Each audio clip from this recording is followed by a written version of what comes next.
Баршаларыңызға қайырлы күн достар. Бүгін сіздерге жұмысыңыздан айырылған болсаңыз, яғни жұмысыңыздан сокращение болып қалсаңыз, солай шығып қалсаңыз, сіздерге 1 ай мен 6 ай аралығында жәрдемақы алуға мемлекеттен өтініш беруге болады.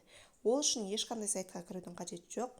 Осы видеоны соңына дейін көріңіздер, сол жерде түсіндіретін боламын. Ең алдымен Каспиге кіресіздер. Каспи приложениесіне кіргеннен кейін госуслуги дейтін бөлімге кіресіз. Сол жерде пособие и выплаты деп тұр. Сол жерге кіргеннен кейін жұмысынан айырылғандарға арналған төлемақыға өтініш беру жазылып тұрады. Ішіне кіресіз. Осы жерде өзіңіздің кодыңызды тергеннен кейін подать заявку дейтінді бассаңыз болды. Ары қарай сіздің қандай шарттар кететіні көрсетіліп тұр.